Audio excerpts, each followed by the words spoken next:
think about your business from a lean startup model. This is Eric Ries's work. And he says you've got to think about 3 things when you're building a business. What you've got to think about is the idea, and from that idea, the product, and from that product, what data are you going to collect?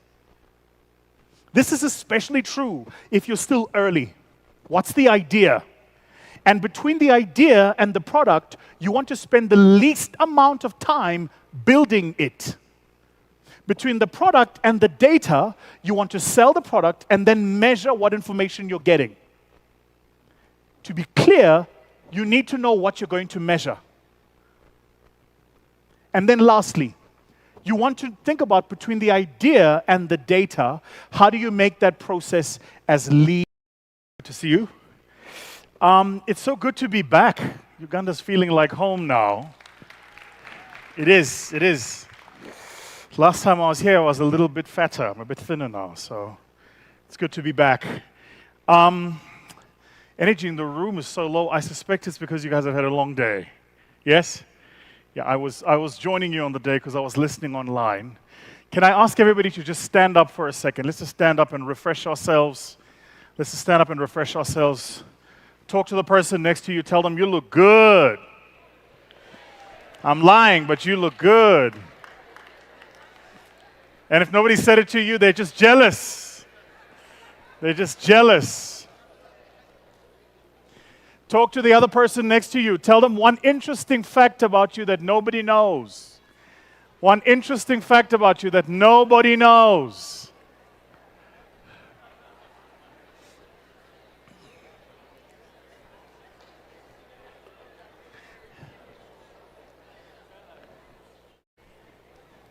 Excellent. Take a seat.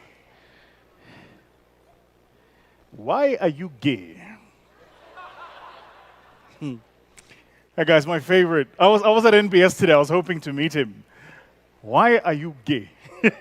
I don't think he knows how big he is. I don't think he understands. Like he's an international sensation. I even know the words to the whole interview. We bring you another gay rights activist. With that Ugandan accent. You guys speak like you come from Mars. It's funny. Mr. Should I call you Mr.? All right, let's have some fun, everybody. Can I get a sense of the room? How many of us here are entrepreneurs? Hands up if you're an entrepreneur. You're on your own business. Yeah, great. I've prepared my session for you guys. Thank you, Harrison. I've prepared my session for you guys. I've prepared a whole host of thoughts. Here's what success for me looks like over the next few minutes that we are together. First, that I might leave you as much offended as I do inspired. So I'm hoping that I'm going to say something that you find offensive, say something that challenges your thinking, say something that pushes you perhaps a little bit beyond where you're operating at now. Second, I like to think of myself as a how guy. I've been in this business for way too long to know that you can really impress people by telling them what to do, but the most important thing is to tell people how to do it. And so I've prepared for yourselves here sufficient material. I was hoping my brother Katuka would have helped me with this, but he's failing at his job. I've been now for a while hunting for a Ugandan wife. And we've prepared a whole host of material. We've got my CV ready, but for whatever reason, I just can't ever seem to get one good enough. They either don't know or praise the Lord, or something is always wrong in Uganda somewhere. I'm just saying. Although somebody did say to me, you must be careful because women in Uganda are very... Anyway, let's move on. So, let's move on. Guys, show me my deck. Let's get started. This is a whole host of stuff that my team has prepared on about me. You guys know who I am. You know what I've done. You know that the good Lord has been very gracious to me. I must tell you, it's a true story, Anthony. This year, 2024, 22 years in this business, and without question, I think I've had my best year yet. Without question. Honestly and truly. Like, we won the best podcast. We won one of the top 10 podcasts in Africa. We won one of the top 5 podcasts in South Africa. I just won the Emmy Africa Award. I won the Paul Harris International Rotary Leadership Award. I won the Africa Achievers Excellence Award at the British House of Lords in the UK. Then I got to address the British House of Lords in the UK. And that's probably just been over the past like 6 months.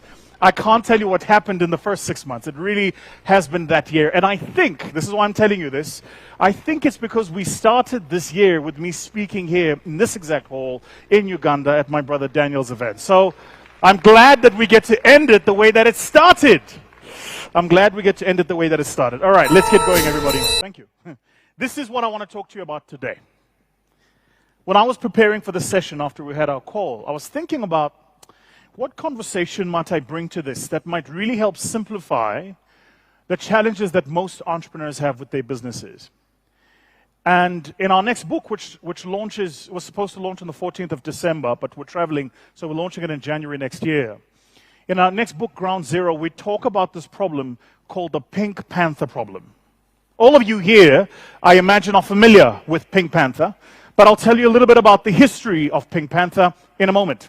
First, if any of you have heard me speak before, you know that I love defaulting to numbers. I'm a numbers guy. I'm a finance person. So I tend to see the world in either statistics or graphs. But brace yourself. I've got, I think, about 7 or 8 graphs and about 12 slides that have got some statistics. Which brings me to the creatives in the room. Where are the creatives here? If you're like in the creative arts, you do fashion, you social media, where are the journalists? Where are the journalists in the room? Okay, I need all of you to do me a favor. Take your right hand and put it over your left chest. If you're a lady, squeeze a little bit. I'm kidding. And I need you to repeat after me. Repeat the following. I swear I will not panic. Thank you. It's generally what happens with people. The minute they see a number or a graph, they just go into a tiz. What I thought I'd do first, Anthony, is I'd get us started talking about some trends of entrepreneurship in the world. And what we've done here is we looked at the Entrepreneurial Spirit Index by generation. What this does is it references the potency might not be the correct word. It references the ubiquity of the entrepreneurial spirit by different generations. I need to issue a few disclaimers here. First, when we talk about these generations, Gen Zs, Millennials, Gen Ys, Baby Boomers, etc., this is an awfully American concept. A lot of the data is based on the Americas.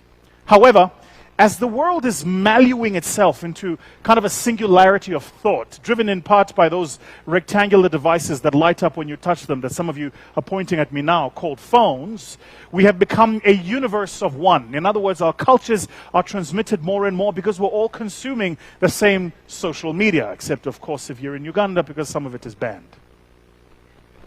I know there's security here, so I'll say no more.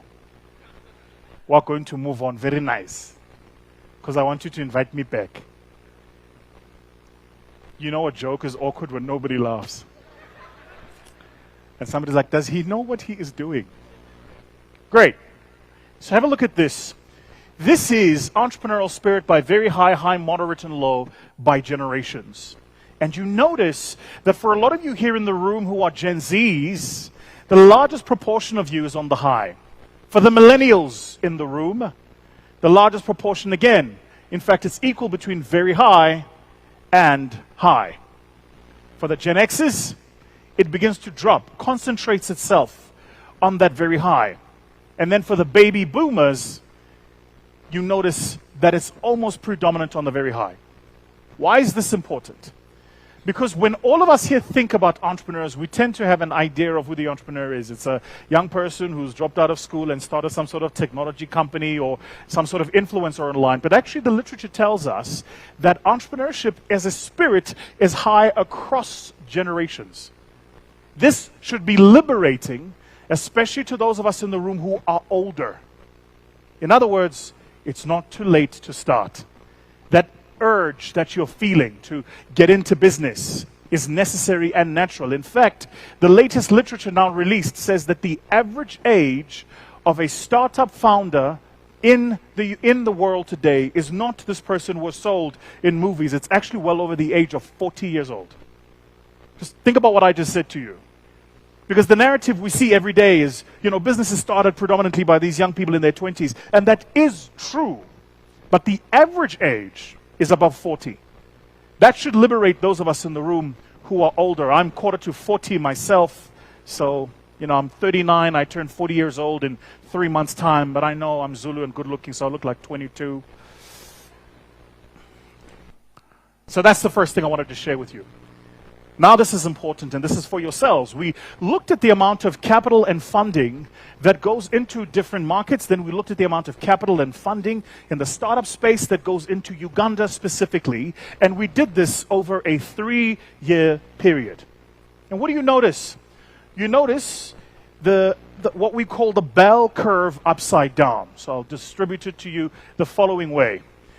This is funding in thousands of US dollars. And you notice that there's more funding going into startups, even here in Uganda, between 2020 and 2022. Some of you here will know what I'm talking about. You know somebody who's participated in a USAID or UNAID, when they were here program, or UKA program, or you know somebody who's received some grant funding or has raised some angel investment, for instance. You know somebody like this who's participated in a Techstars or something like this. They've actually raised some funding. Some of you here also know somebody who's received some funding from a sort of a CSR function of a bank or an insurance company that's operating in the country. For me, what I find interesting is not necessarily this graph, which is that there is more money going into the ecosystem, but this you should find interesting, that the money is going towards fewer businesses. Let me tell you why that's interesting. It's interesting because it tells us two things. First, the ecosystem is maturing. And second, the risk appetite of the investors is changing. It means that investors are looking for businesses that are better developed, with more traction, and a proven business case. Some of us have been around this business for long enough to have seen times when you could raise money with a PowerPoint presentation and some decent English. Those days are over. Investors today are asking for more. And the question becomes, if the investors are asking for more, how do we show up and how do we deliver more? So I want to challenge everybody in this room to dream bigger and to aim for more. Now let's get back to that original thesis of ours, this Pink Panther problem. I want to tell you a little bit about the history of Pink Panther. You'll find this interesting. So Pink Panther actually comes from a movie in the 1960s, in 1963. It's credited to a man called Blake Edwards. Those of you here who are old enough remember when Pink Panther was the cartoon. The younger people might know Pink Panther as the original image that I showed. It was composed by a man called Mancini. And if you think about it, here's why we call it the Pink Panther problem. First, the tune is very recognizable. And second, the tune sounds very simple. That's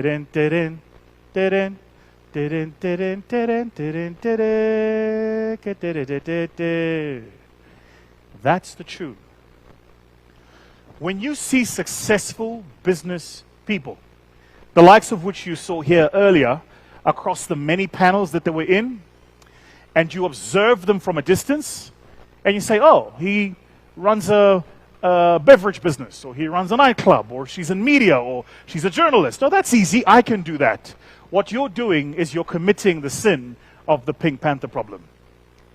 You hear the tune, and you understand the tonality, and you begin to think, because it looks easy from the outside, it must be easy when you do it. So let's imagine all of us here in this room wanted to perform the article of Pink Panther. What would that look like? Well, first, it wouldn't be possible for you to do it alone, unless you were maybe playing the main tune and you were using a saxophone. But if you really wanted to play the whole article, you would need an orchestra. An orchestra? An orchestra. Have a look.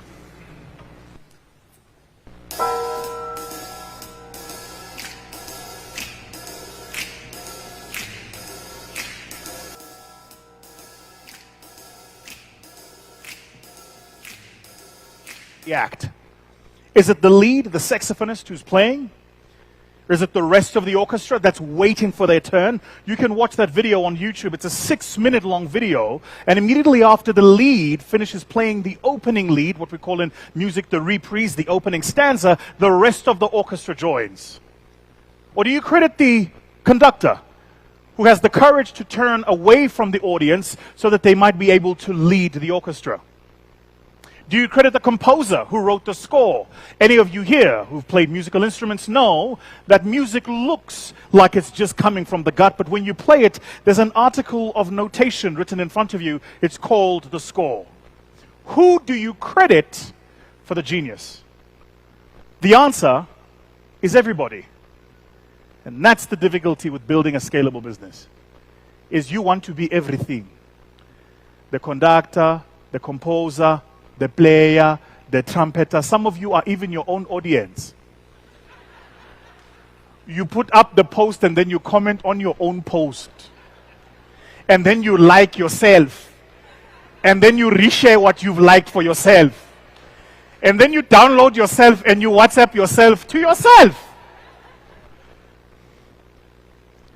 Hear me and hear me now. If you want to build anything worth building, you can't do it alone. Impossible. Trust me, I've tried. So,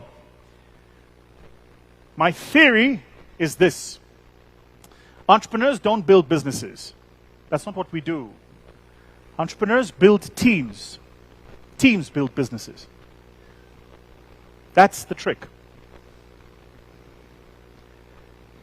This deck that you're seeing here, I can assure you, doesn't have a single spelling error in it. I can assure you that throughout the deck, you're going to see a hue of orange, which, if you zoom in on the camera now, is the same hue of orange on my VT on my shirt. It's the same hue of orange on my VT in my jacket. Comrades, that does not happen by mistake. It's because there is an intentional process to color code everything we do. There is a team executing on the work. Now, what you see is Vusi here standing. What you're not aware of is I'm an amalgam of 60 people in the organization who make sure that I get to stand here. Just the fact that when I'm speaking, I need my very well-grained African cup of coffee doesn't happen by mistake. So, what we're going to do is we're going to spend some time talking about how to build a business that builds, how to build a team that builds the business. If you learn this skill, I promise you now, I guarantee you, every single opportunity you look at, every market you look at, every business you want to get into begins to change in complexion, because you don't ask yourself questions like, could I make money? Could I get customers? You begin to ask yourself questions like, could I build a team good enough to compete with the best team in the market at the moment? How do we build teams? So we're going to spend some time talking about that. Already told you a little bit about Mr. Mancini, who composed this Pink Panther song. So let's get into doing some work now. I'm going to jump through this very quickly. What are the other things that might look easy? Here's the first one. Sushi. Who here has ever had sushi? Right. Who here has ever made sushi? Made it? Was it any good? We don't know for sure. Maybe let's ask the question this way. To whomever it is that ate it, are they still alive? I want to challenge you when you leave here today to try and make sushi. I've tried it.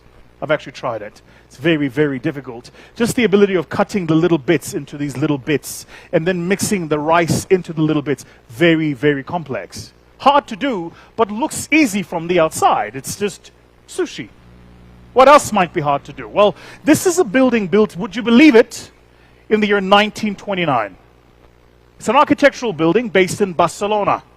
The materials used at the time were ahead of their time, but today we look at them in 2024, what is now 105 years later, and it looks contemporary and it still works. It's got a beautiful float-in pool, an infinity pool inside it.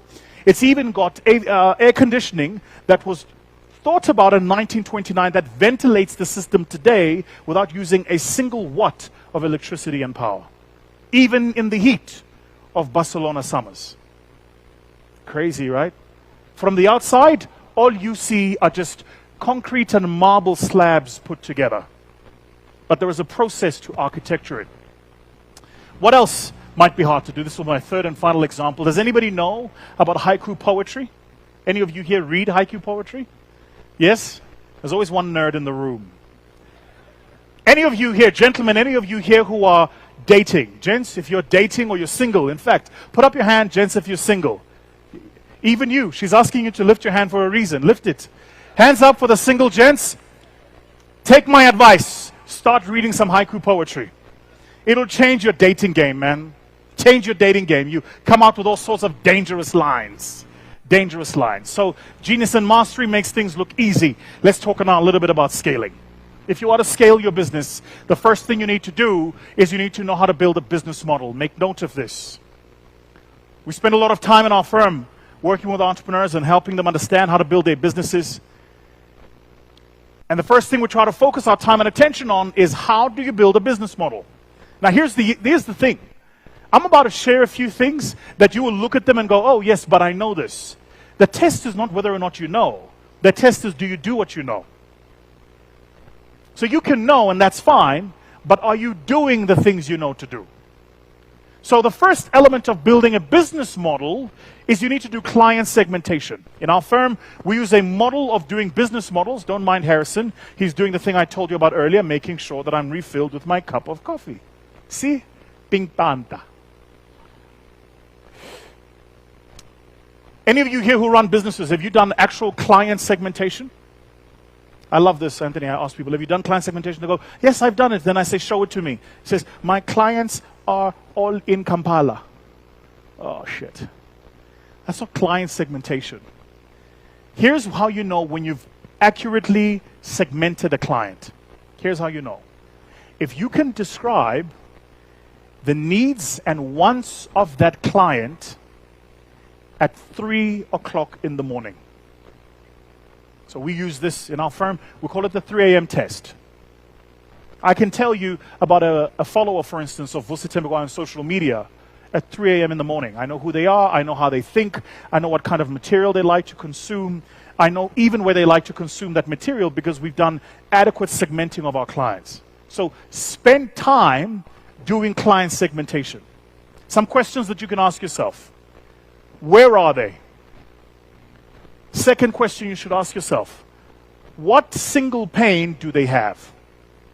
Third question, how much are they willing to pay to alleviate that pain?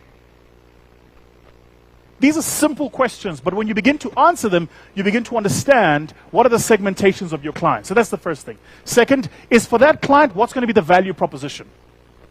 So I know who you are. What am I going to offer you for value? And how am I going to offer it to you for value? Third is how am I going to reach you? Distribution channels. These three elements alone should focus you and your time on who, what, where. I'm willing to bet that 80% of us in this room probably haven't done this exercise.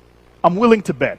This, of course, precludes those of us who work in large corporates, because in large corporates you've got marketing departments and business development who spend their time doing this. But for most of us who run our businesses, you're so busy running the business and selling your products, you haven't actually thought about the accurate client segmentation.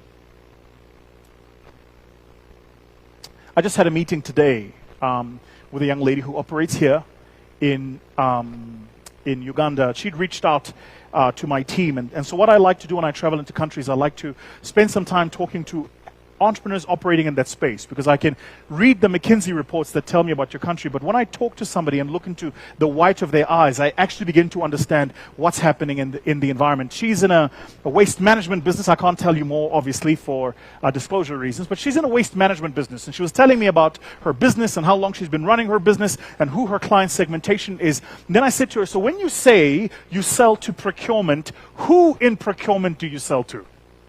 Do you sell to the head of procurement? Do you sell to the procurement department? Or do you sell to the person who's assisting the head of procurement? Who do you sell to? When you go and meet your clients, who do you talk to? Is it the decision maker or the division head? I'll give you another example. Think about it this way.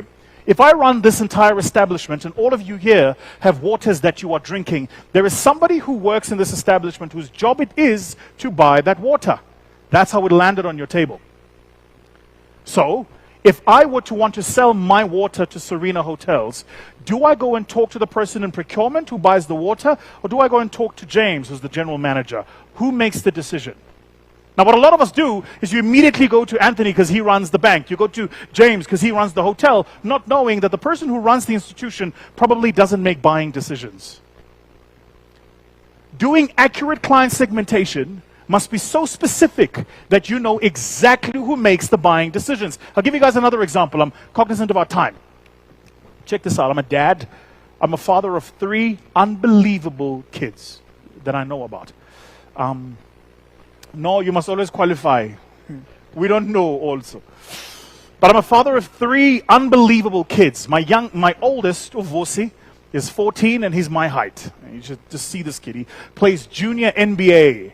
He is incredibly athletic. I must tell you, unbelievably athletic. So what I do now is I play ball with him and we shoot some ball and hoops in front of the house. And at the beginning of the year, I could keep up with him. We'd play a little bit of ball. We'd play like 30 minutes. He's become so fit that his 6-pack has a 6-pack. So now we trying to start to play ball, and I'm realizing this boy is he's not just fit, but he's running circles around me. Now here was the thing.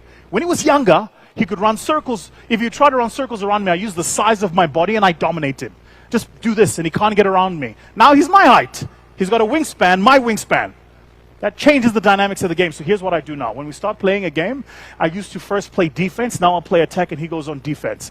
Boom, boom, boom. I get 1, 2, 3 hoops in. Once I'm done, I go, I pulled my hamstring. Hamstring injury, game over, I win. My youngest, Ngobi, is 7. He just turned 7.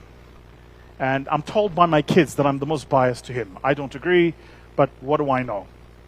Now, between my youngest, Ngobi, and my daughter, Amahle, who, don't tell her I told you this, can get anything she wants out of dad. This is a true story. She just goes, Dad, and I go, yes, yes, whatever you want, yes.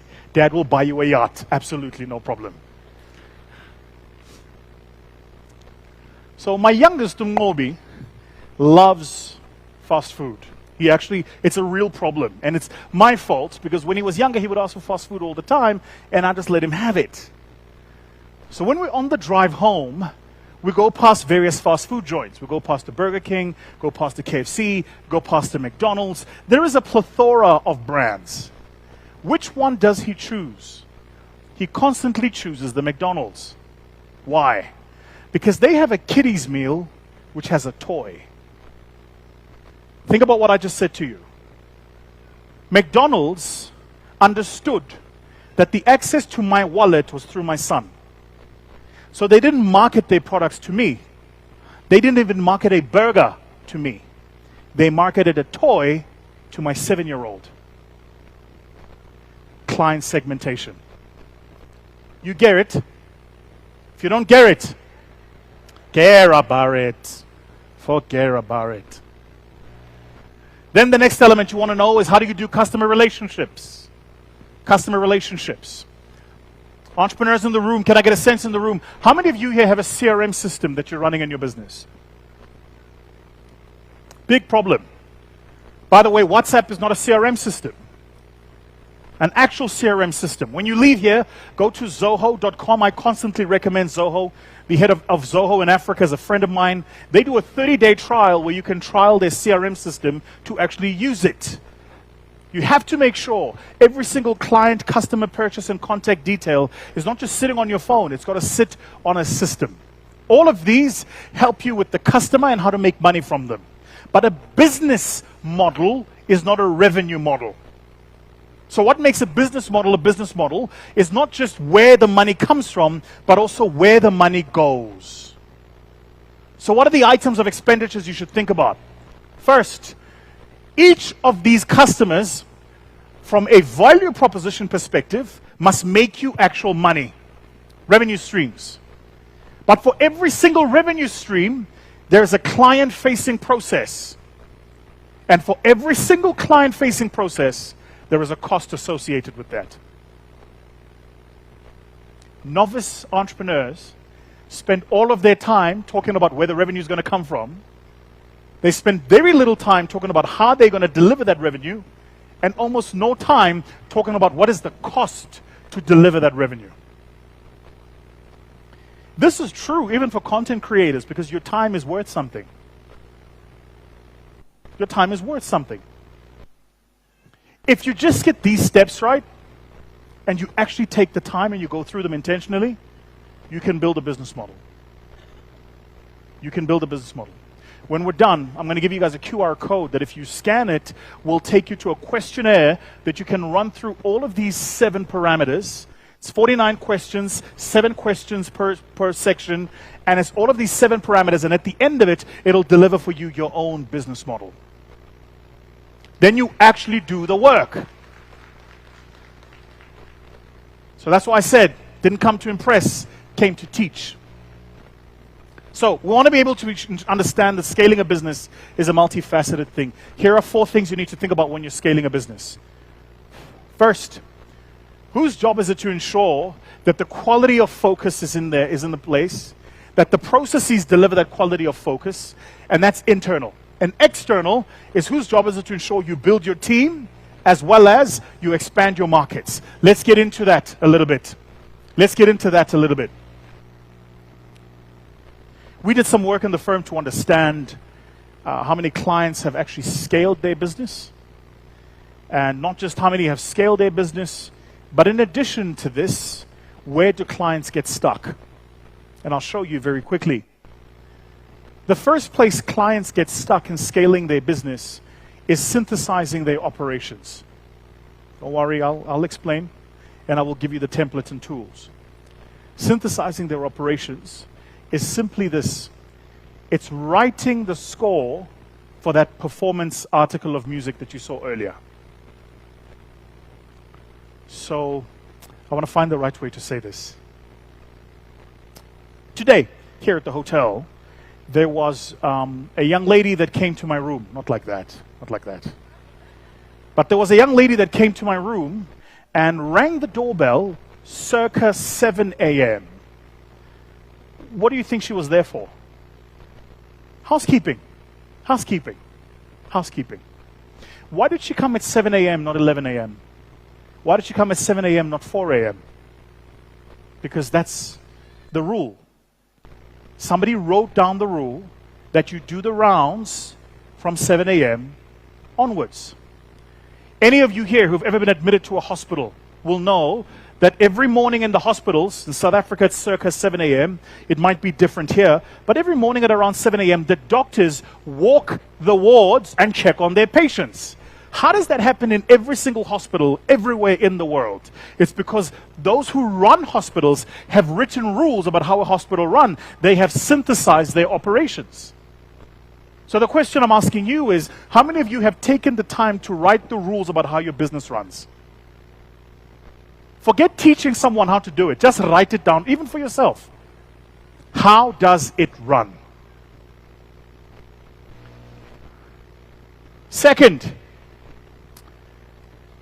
43% of entrepreneurs implement growth drivers. Most businesses have 3 things that if you did them, you'd double your business. Think about what I just said here for a second. All of us here have a to-do list of 100 things. I'm willing to bet that there are 3 things that if you did them, you'd double your business. 3. But there's a to-do list of 100 things. So why do you have a to-do list of 100 things when 3 things are the real growth drivers? It's because not everything that is a to-do list is going to drive growth. So your job when you're building and scaling a business is to figure out what are the things that are going to drive growth. In fact, I am a master at this. I have mastered not doing work. Work is not my job. Growth is my job. Work is what I pay people to do. You wanted a job so you can work, I give you the work. My job is growth. 3 things. If you did them, your business would double. I'll use our business again as a good example. One of the things that we know that when we do, our revenue grows is if we publish something. So if I publish an article, publish a newsletter, or write a book. If I write a book, my revenue grows. We estimate by anywhere between 80 and 94%. All I've got to do is write a book. So I get to work every day. HR wants to see me, marketing wants to see me, finance wants to see me. Then those people at internal audit want to see me. Then protocol wants to see me. Then so-and-so wants to see me. All of this is my to-do, but it's not going to help me write a book. Do you understand? So my job is to make sure that the machine can run and these people know what to do, so I can go and focus my time on doing the work that's going to grow the business. I'm asking you in this room, how many of you here are doing the work that grows the business? Not the work that needs to be done. Please don't misunderstand me. There's work that has to get done. Then there's work that grows the business. These are not the same things. Now, if you don't get the work that needs to get done, your business will die. But if you don't do the work that grows the business, your business will also die. So what a lot of us do is you start a business, you get 2 or 3 customers. Now you are there, you are a customer service agent now. You are now servicing the customers rather than empowering people so that you can go and look for more customers. I can't tell you how important this is, especially for those of you in the room who are technical. Engineers, architects, accountants, lawyers, even the writers, the bloggers, the journalists. So many of us are guilty of this. The content creators are the worst at this. You create the content, then you're sitting there editing this thing yourself. You can't be serious. I have never created 1 second of content. Never. This is a true story. I've never picked up my phone and said I'm creating content. I've never done it. And I will never do it. There are people who are paid to do that. Then there are people who are paid to edit it. And then there are people who are paid to publish it. And then there are people who are paid to manage the comments once it's been published. It's not my job. It's work.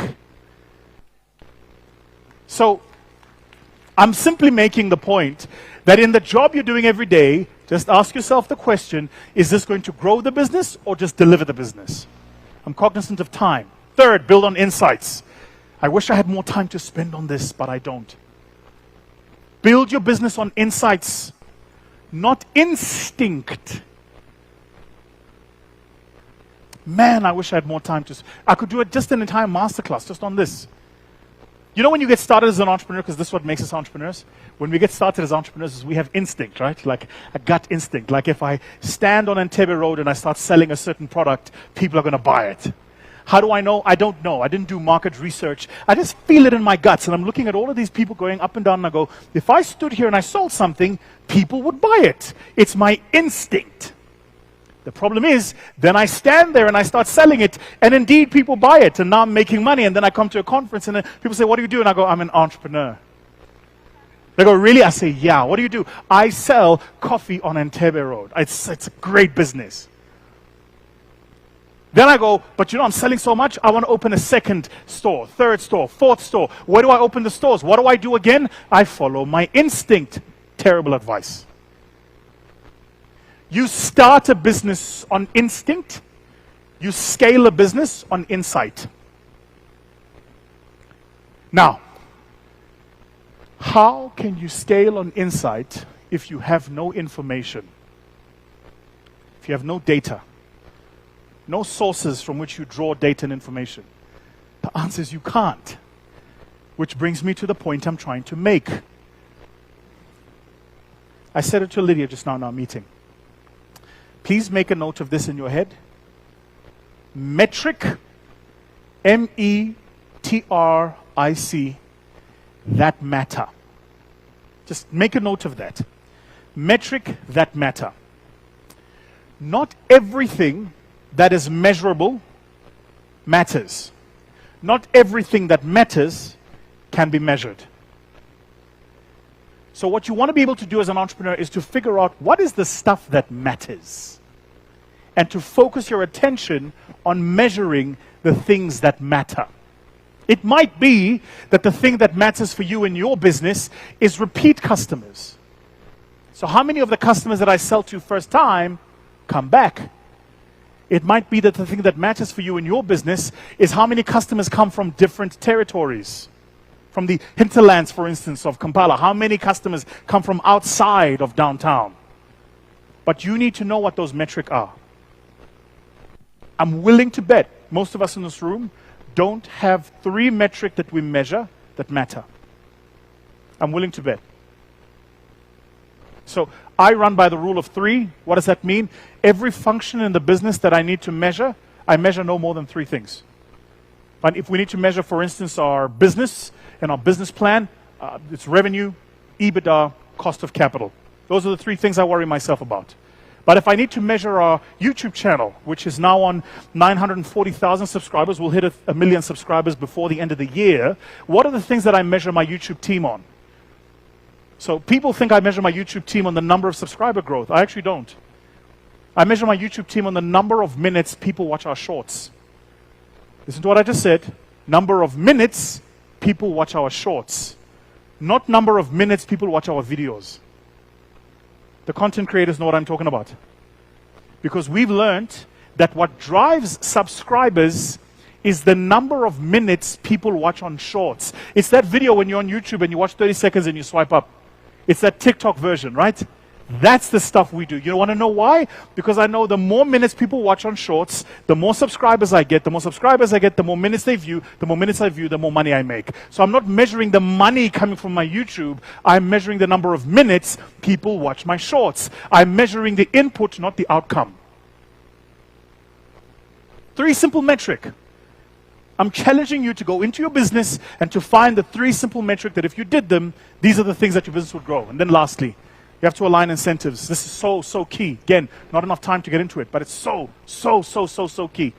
Some of us come here, we change plans, and then we don't align incentives with our people. Your people don't behave by what you tell them. They behave by what you incentivize. How am I doing? Okay? All right. Let me go down on this a little bit. My kids are on school holiday now, right? They started school holiday. My oldest started school holiday, I want to say June? No, Tuesday this week. My youngest went on school holiday yesterday. My daughter today. They're on school holiday. What is the problem with having children on school holidays? What do you imagine? Yeah? They are loitering. They are everywhere. Don't tell them I said this, but they're a nuisance. And every 5 minutes is, Daddy, can I please have, Daddy, can I please, just go away. So, when I was growing up, my mother used to give me these things, you might have heard of them, to the young people in the room. They're called chores. Chores are tasks that you perform without incentive. Is your job. We had chores when I was growing up. My mother was the queen of chores. My mother wrote a PhD thesis on how to do chores. My mother was so good at chores that she would give you a chore that would inspire you for the year. To never ever want to get on my mother's bad side. The one year, so the home where I grew up with, this beautiful long driveway with these like long fern trees. You know those Christmas trees? But massive long fern trees. So when you drove into our home, it had this like cocooning effect. Beautiful long driveway. And my father had just passed and was school holiday. And my mother decided we needed chores. So what does my mother do? She goes to the local quarry and she buys these small limestones. And she says, between my brother and I, that we have the role and responsibility of filling the driveway with these limestones. Now, what might you imagine is the problem, comrades? Well, when the truck arrived to deliver these stones, it delivered them in a mound, one big mound. And my mother doesn't believe in automation, which means we manually had to move the stones from the mound into a wheelbarrow, wheel them up the driveway, drop them off, and then level them. I challenge you to try this. First, it's a stone. So you take a shovel, and you take the shovel, and you jab it into the mound. It's not sand. The shovel's not going in. It's going to stop. Then you've got to, so you get a little bit, and drop it. And that's just to fill up the wheelbarrow. Then you've got to walk these arduous meters to get to the other end, because if you're intelligent, you don't want to drop the stones at the beginning, because then you have to go over the stones to get to the end. My mother had us do this. Anthony, I think it was like 15. It took us 2 weeks. I say us, my younger brother and I, and the little bastard didn't do any work. You know the youngest ones are always shit. He didn't do any work. He just sat there doing commentary. You're doing it wrong. Footsack. And then he would go into the house and cry about, I don't know, breaking a nail. And then he gets to get the rest of the day off. That's why he's like 4 complexions lighter than me. You see? Yes, sis. So I don't like light people. Where are the light people? All of you are bastards, you light people. We don't want you here. Anyway, so my brother and I do this for 2 weeks. 2 weeks. At the end of 2 weeks, my mother comes to us and feels a new sense of inspiration. And she says, you know, I don't like these limestones. I'm going to buy some cement and crete so that we can lay off. I'm like, why didn't you tell me this 2 weeks ago?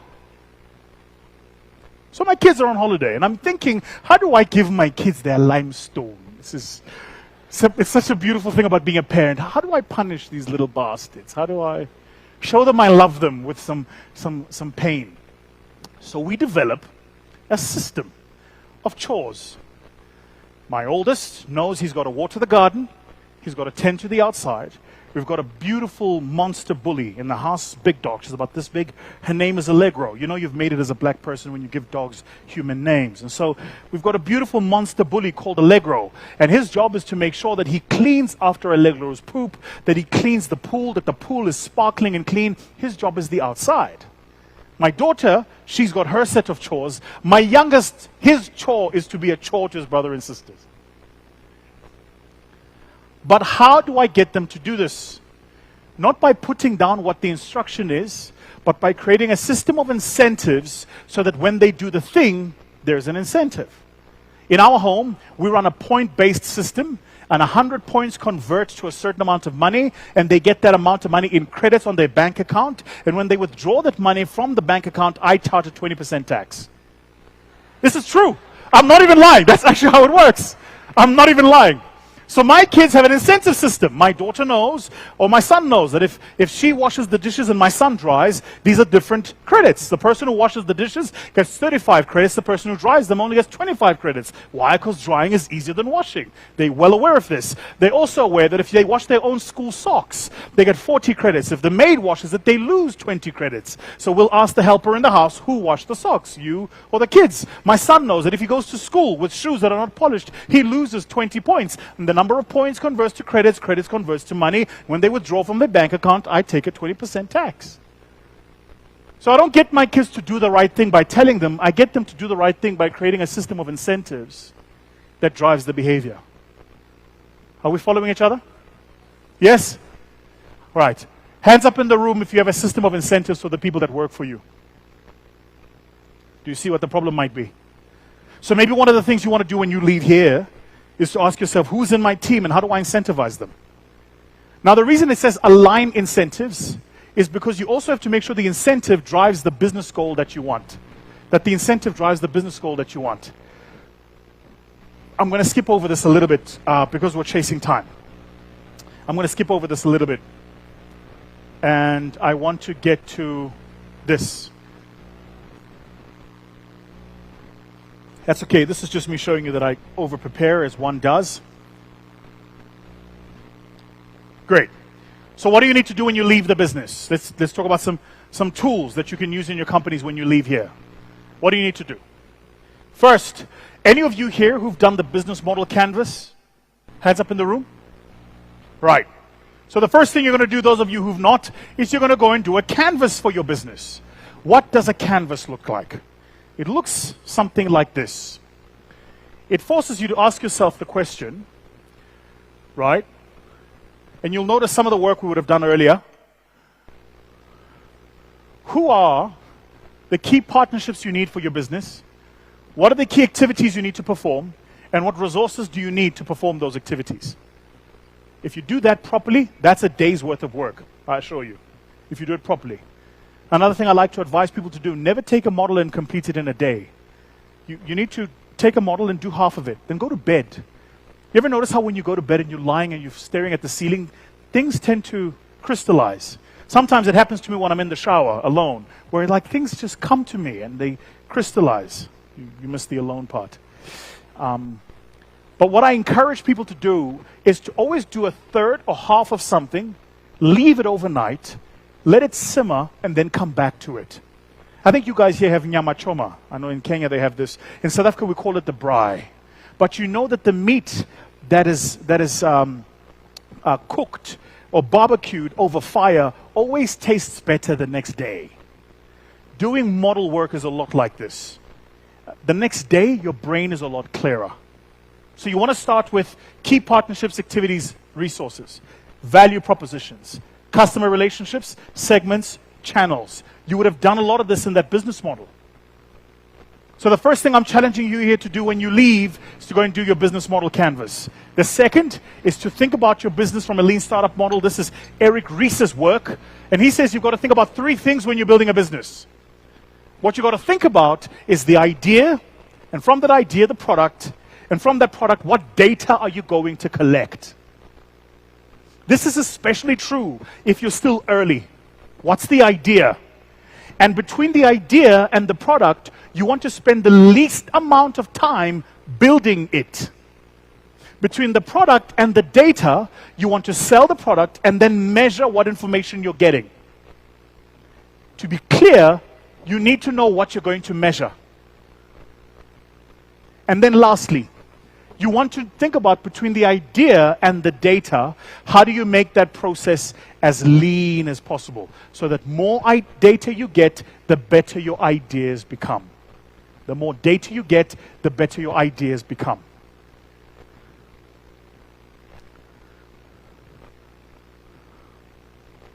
Let's just get a sense in the room. How many of us are still paying attention? How many of us here are still getting value? How many of us are not going to put up their hands no matter what I say? I could see it. I could see it. Yeah, it's because you're racist, you. Yeah. And then, let's talk a bit about scale now. Any economists in the room? Where are the economists in the room? This is me really trying to impress the economists. This is a long-run average costs graph. It basically shows what we call in business the economies of scale. When you hear, as you did earlier, from some of the other panel members, some of them kept talking about economies of scale. In other words, you want to get to a point where you're producing a volume where your business becomes more efficient as you're producing that volume. So it's about averaging your costs. Why is this important? Creatives in the room, let's come back together. Take the right hand. Creatives, over our chest. Repeat after me. I swear I will not panic. Okay, great. Creatives in the room, I prepared something to make a point. It's a series of graphs. I'm going to really simplify them. Here's what I prepared. I looked at, Anthony, you're going to love this. I looked at all of the data of mergers and acquisitions over a period of 30 years. My thesis was I wanted to prove that even big companies want to get bigger. So don't be a small business. If you didn't hear that, I'm going to say it again. Do not be a small business. Avoid it as much as you can. Did you guys have lockdown during COVID? Did you have lockdown? Right. I beg your pardon? The longest. No, I'm not going to comment here. I'm quiet. I don't want to get involved. Now, for the entrepreneurs in the room, how many of you here were asked by the government how long you wanted COVID to be? Hands up. Or how long you wanted lockdown to be? Hands up. How many of you here were asked if you want lockdown? Hands up. How many of you here were told before lockdown that there was going to be a lockdown? Hands up.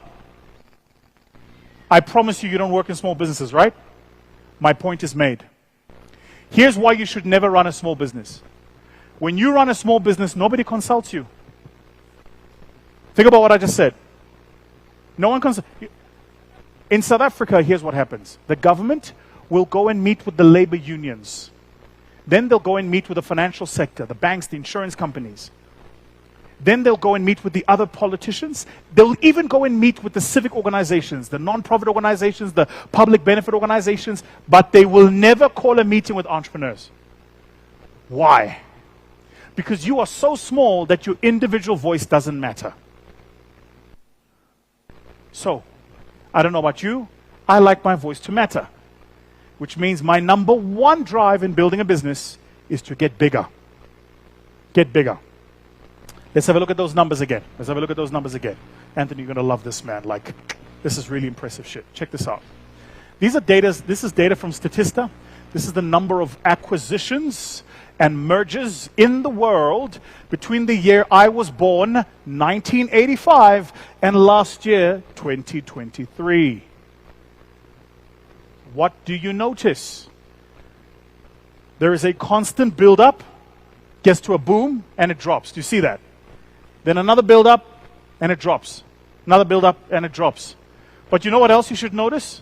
Is these booms are aligned to events you all know about.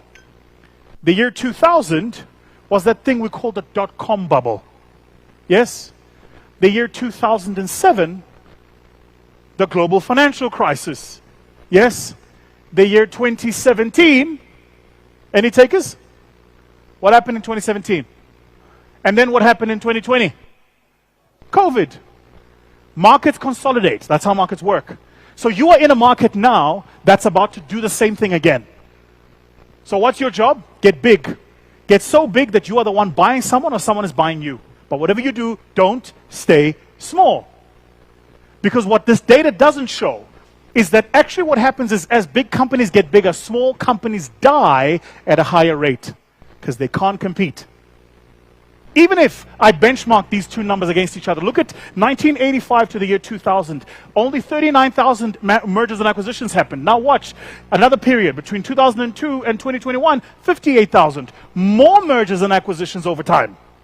Bigger companies are buying more bigger companies and they're doing more deals. Whatever you do when you leave here, do not stay small. If you want to compare them on a like-for-like basis, it looks something like this.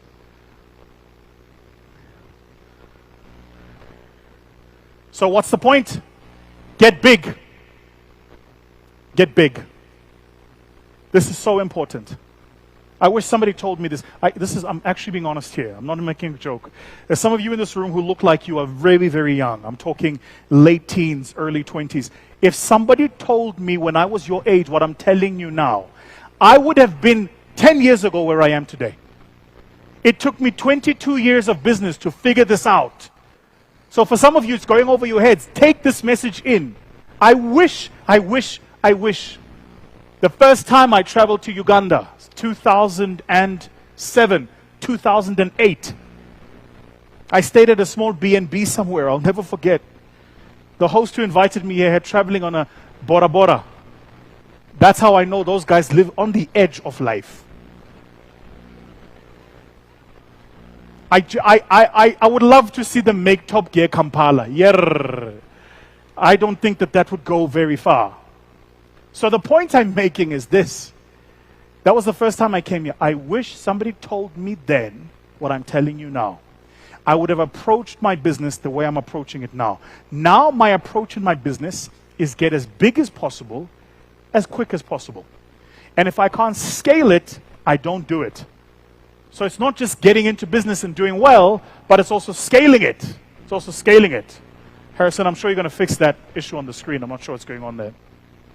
So it's not just getting into business and doing well, but it's also scaling it. And scaling it is important. Now, what might scale look like?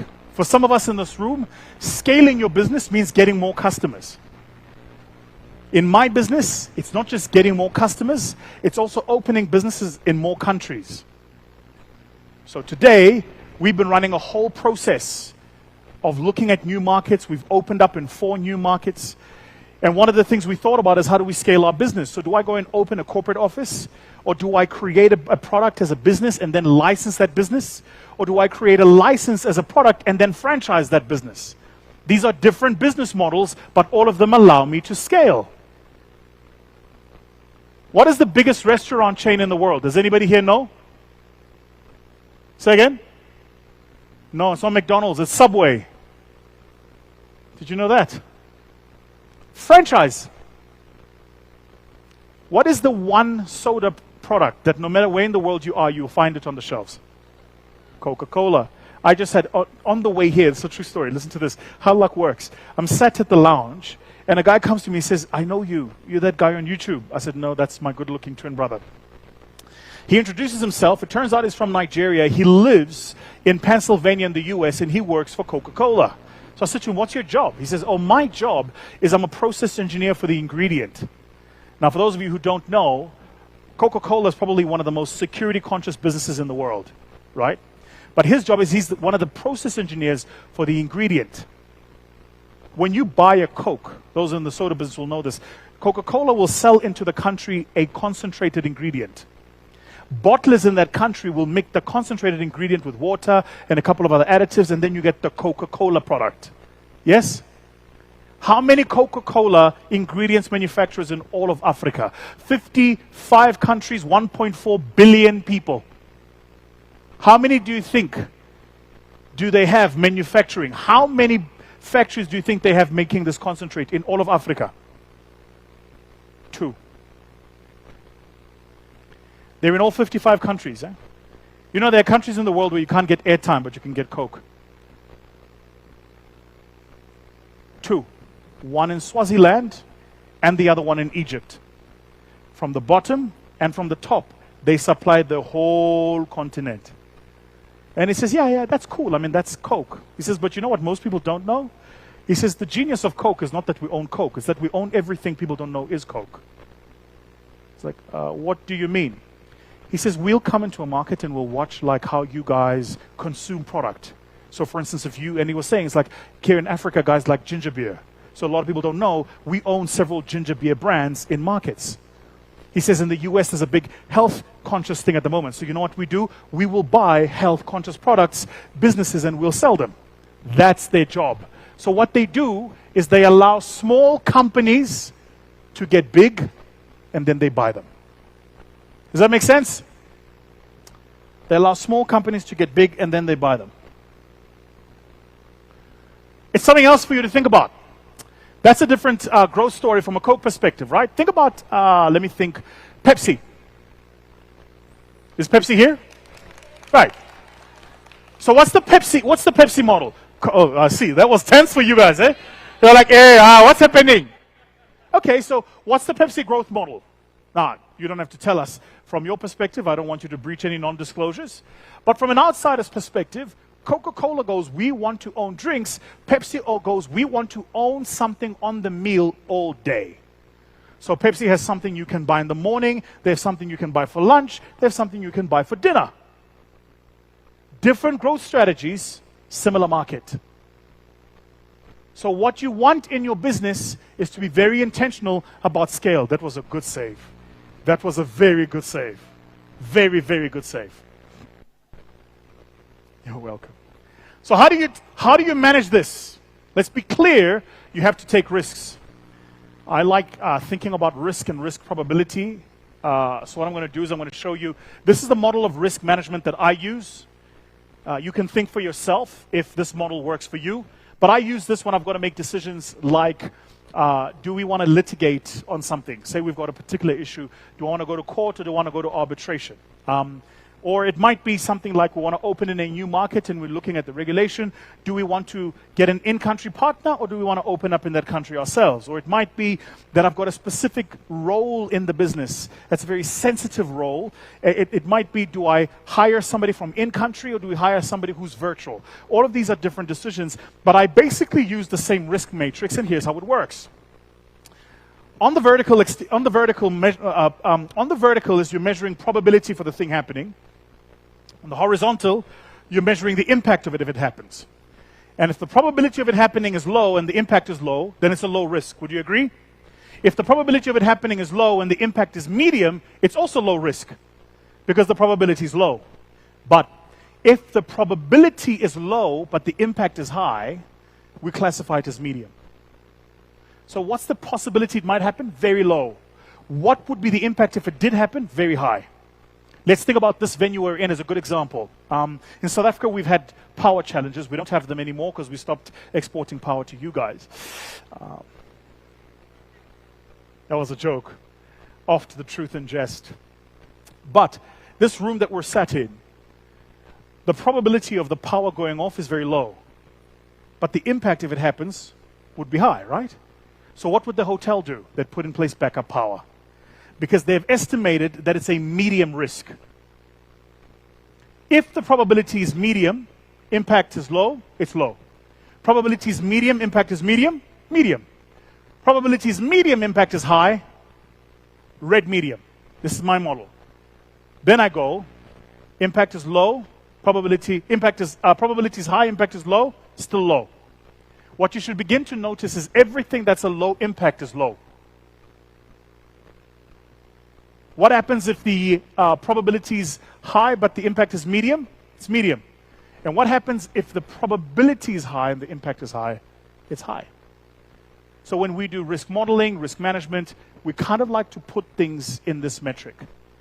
Then we try to make decisions that we think are going to work in particular for our space. Work in particular for our space. When you leave here, entrepreneurs, and especially entrepreneurs, I challenge you to use this model. So I said, pen and paper, we're going to be doing a lot of writing. It wouldn't be a PowerPoint and a keynote presentation without a McKinsey model. This is my favorite McKinsey model. It's called the 7S model. Anybody here who's done like an MBA or advanced management program will know what I'm talking about. They teach this model a lot. This is a model about how do you embed change when you get into your business. In fact, even in building your business, you might want to think about following this model. So let's break it down. The first part of it is you might want to ask yourself, what is the strategy for your business? This is the direction and the goals that you have for your organization. And for every single strategy, you need the business to work a certain way. What is the structure? The actual organization that you're running. And for all strategies and all structures, you need systems. That's the thing I was saying, write it down. Processes, systems, write down what actually happens. If you do this and you do it correctly, these three parts will take you no less than maybe 6 weeks if you do it properly. That's if you don't ChatGPT it. So in our firm, every 18 months, we'll review strategy. This is the model we use. Are we still going in the direction we were going? That's the strategy. And if we're still going in that direction, what business can get us there? That's the structure. And if that business can get us there, how do we make it function? That's system. Then, you want to focus yourself on the skills. What are the skills that you need to make sure that you deliver on the strategy for your company? I want to find I think last time I was here, who was with us last time I was here? Might be a few of you? Okay. So last time I was here, I shared an interesting story. I've got a young man who runs my social media. I've never met him. He's been running my social media now for 3 years. And in fact, I was supposed to be meeting with him today. Today's the 5th, right? I was supposed to be meeting with him today at our office in Dubai, but I couldn't because I'm here. I've never met him. He started working for me just after 2021-ish, beginning of 2022. And here's how this young man and I come to know each other. He follows me on social media, likes my content. He reaches out and says, dude, I love your content. Do you mind if I take your content and post it on my page? I said, sure, no problem. He takes my content, he starts posting it. Man, it looks better on his page than it does on my page. I'm like, who's this guy? And then his page starts growing faster than my page. I'll give you guys an example. Like, I'm just about to hit 1 million subscribers on YouTube. I've had my YouTube channel, I think, since 2011. He started his YouTube channel 18 months ago. He's on 1.4 million subscribers. No, it's not fair. It's because he's white. It's racism. So anyway, so he posts my stuff. The stuff looks good. So I reach out to him. I'm like, hey, who are you? He tells me who he is. I'm like, where are you from? He's from some small former Soviet country in Europe. And he's just a kid. He's like early 20s. Very smart. So I say, hey, you do me a favor. So take my content, edit it the way you're editing it, but post it on my page first. And then after 2 days, you can post it on your page. He goes, sure. But to post it on your page, I need your access. Yeah, I know. I'm like, so you need my username and my password? He says, yes. I go, Chifai. Aye. Username, password. That's like asking for access to my WhatsApp. Aye. But I've got to take the risk. Remember, I've never met him. We haven't even done a Teams call. I don't know if I'm talking to a human being or an AI. So I send him all of my social media, username and password. I don't tell my risk people because they would have lost their minds. I just send it to him. He goes in and he accesses my stuff and he starts posting. When he started posting, my LinkedIn was on 60,000 followers. We just hit 1 million subscribers on my LinkedIn. When he started posting, my YouTube was on 160,000 subscribers. We're just about to hit 1 million on YouTube. When he started posting, my Instagram was on 400,000 subscribers. We're on 2.4 million. When he started posting, I didn't have a TikTok. He created a TikTok and now we're on 1.4 million followers. But listen, I've never met this kid. I've never met him. What point am I making? He has a particular set of skills that allows me to deliver on my strategy. The skills he has nothing to do with the geography he's based in. It's the skills. So what a lot of us do is we will have the strategy, but you can't find the skills. Strategy without skills is wishful thinking. Skills without strategy is directionless. It's kind of the reason why the South African soccer team is better than the Uganda soccer team. We have strategy, we have skills. You guys just have 11 guys running around, looking for a leather object called a ball somewhere.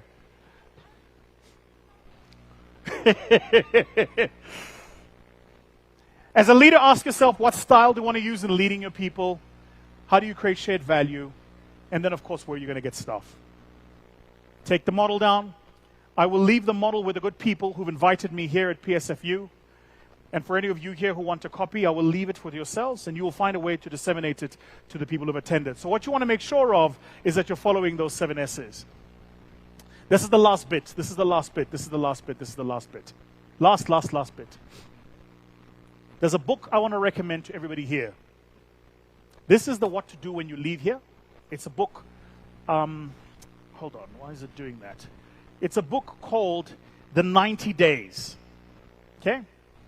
It's called The 90 Days. It's a really, really good book. I'm not sure why the image is not showing. But here's what this book says. It's written by a man called Watkins. He says, here's the program to put in place for the next 3 months. Now, here's why I brought this specific knowledge.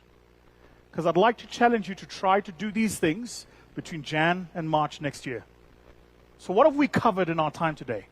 We spoke about how to do a business model.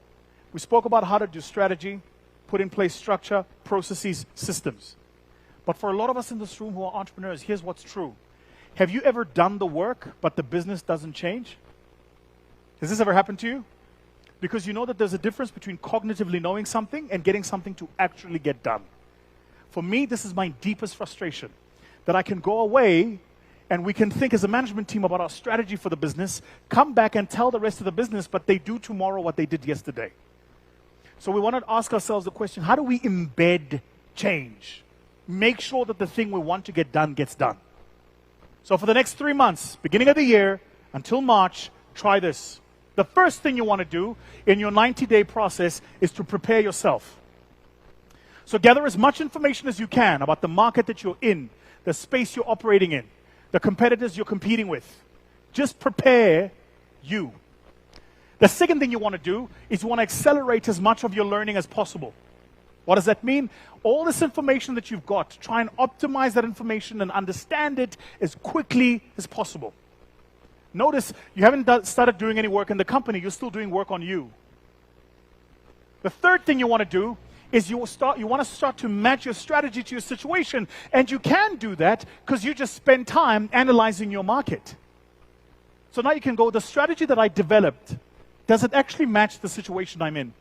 I have a strategy to export product out of Uganda. Okay, great. Does it match the environment you're in? Can you get export? I have a strategy to import product. Okay, great. Can you secure Forex? So now you want to start to match the situation. And then the most important part, a lot of people get this wrong. You come up with a strategy, you go to your team, you tell your team's like, this is great, we're excited, let's do it. And then you miss this part, and here's the part. You have to create a culture of early wins. What's that mean? Don't wait for the big win. Take the small wins and celebrate them. Let people see the momentum of the work that you are doing. And show them those early wins. Go, hey, we just got this new customer here, or we just opened another branch here, or we just got another product here. Small wins, celebrate them. Hey, we just grew our YouTube channel from 20 to 50. This is great. Celebrate those early wins. Just these 4 steps. Next thing you want to do, sit down with your leaders and negotiate success. Very hard to do, but very necessary. Negotiate success. What does negotiating success mean? I sit down with my leaders in the company and we negotiate what success looks like. So what does success look like for you? What does success look like for me? How do we make sure that we get success to work for both of us? For those of you here in mature businesses, very important. Notice this thing comes up again. Align incentives. You have to achieve alignment. Then you build your team. How do you build your team? Make sure you evaluate correctly, align correctly, understand people's strengths and weaknesses. I love saying to especially entrepreneurs, never fire someone for a job you didn't hire them. Never fire somebody for a job you didn't hire them to do. Entrepreneurs are very guilty of this. So here's what entrepreneurs do. Entrepreneurs know what I'm talking about. Here's what we're guilty of. We do this. So I start a company and I'm a one-man show. And then I need an assistant or somebody to help me. So I hire my assistant. What is her job? To help me. But because she's my assistant, I also make her sit at reception. But I hired her to be what?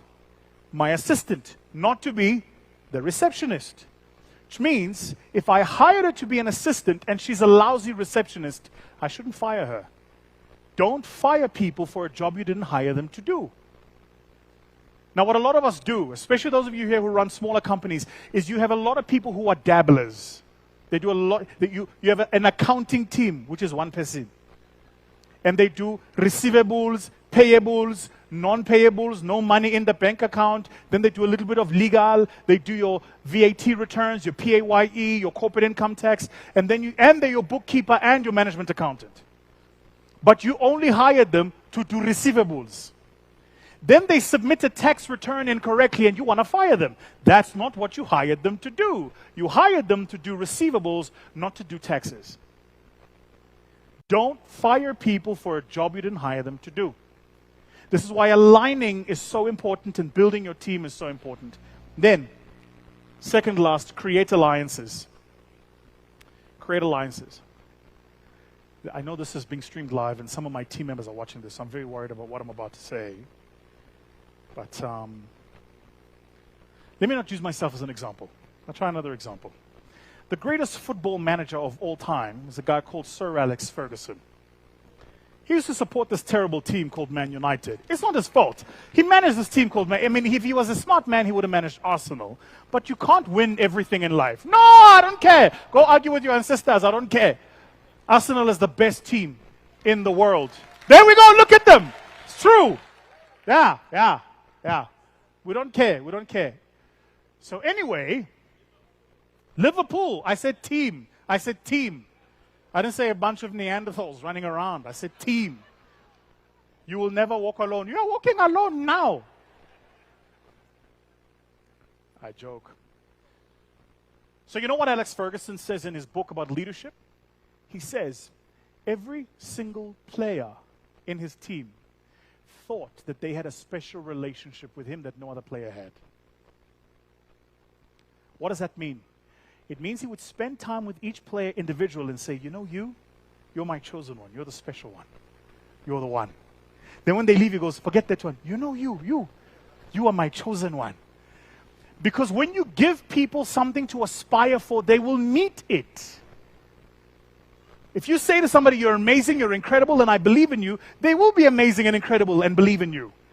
And that's how you create alliances. Everybody in your business must be aligned to you and to your strategy. And then the last thing is to just do this over the first 90 days. If you just do this over the first 90 days, guys, you're going to win.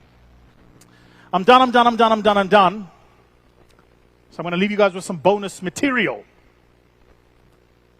I studied under him when I was doing my MBA. How do you know somebody has an MBA? They'll tell you. Yeah, they'll tell you. I have to tell people, I did my MBA in the UK and I paid in pounds. It was a painful experience. I started off wealthy. I ended up not wealthy. That was a joke, but okay, it's fine. By the way, what's the Uganda shilling exchange rate to the pound? Do you guys even count? Yesterday, I ordered something in my room and the lady brought me the bill. And she gave me the bill. It said 26,000. I was like, 26,000 dollars? It's like, no, shillings. I was like, oh, wow. Oh, God is good. God is good. And then I calculated it. It said 16 cents. No, I'm joking. I'm just joking. You know, you guys, you should just scrap the last three zeros. Just remove them. Just take them off. Take them off. It's called rebasing. It's allowed. This incredible guy called John Cotter, he wrote a book called Accelerate. And he says if you want to accelerate transformation in your business, you've got to do these 8 things. He calls it the 8-step model for leading change. It's a structural approach that is implemented to leading change in your organization. Here are the 8 things. The first thing you need to do when you get back to your own teams is you need to increase the urgency of your goals. Increase the urgency of your goals. What does this mean? It means your team and your people need to understand that the goal you have given them has to get done now. Now. You have to increase urgency. Have to increase urgency. The second thing you've got to do is you've got to elicit an executive sponsor for your program. What does that mean? Somebody in your team who is going to drive the changes that you want and who will be there to sponsor those changes when you are not in the room. I feel led to share something here today, so let me share this. I think, by God's grace, I think I've done okay. I've done well. I've done well. But you know the truth of it, guys, is actually my success isn't my success. This is the truth. My success is the success of who are going to be ready or available to pray with us. It's also going to be 24 hours. Are you listening to me? So immediately after 31st, we will only give a rest only for that day of prayer. Between 31st to 1st, we're going to rest the 24-hour clock only for that.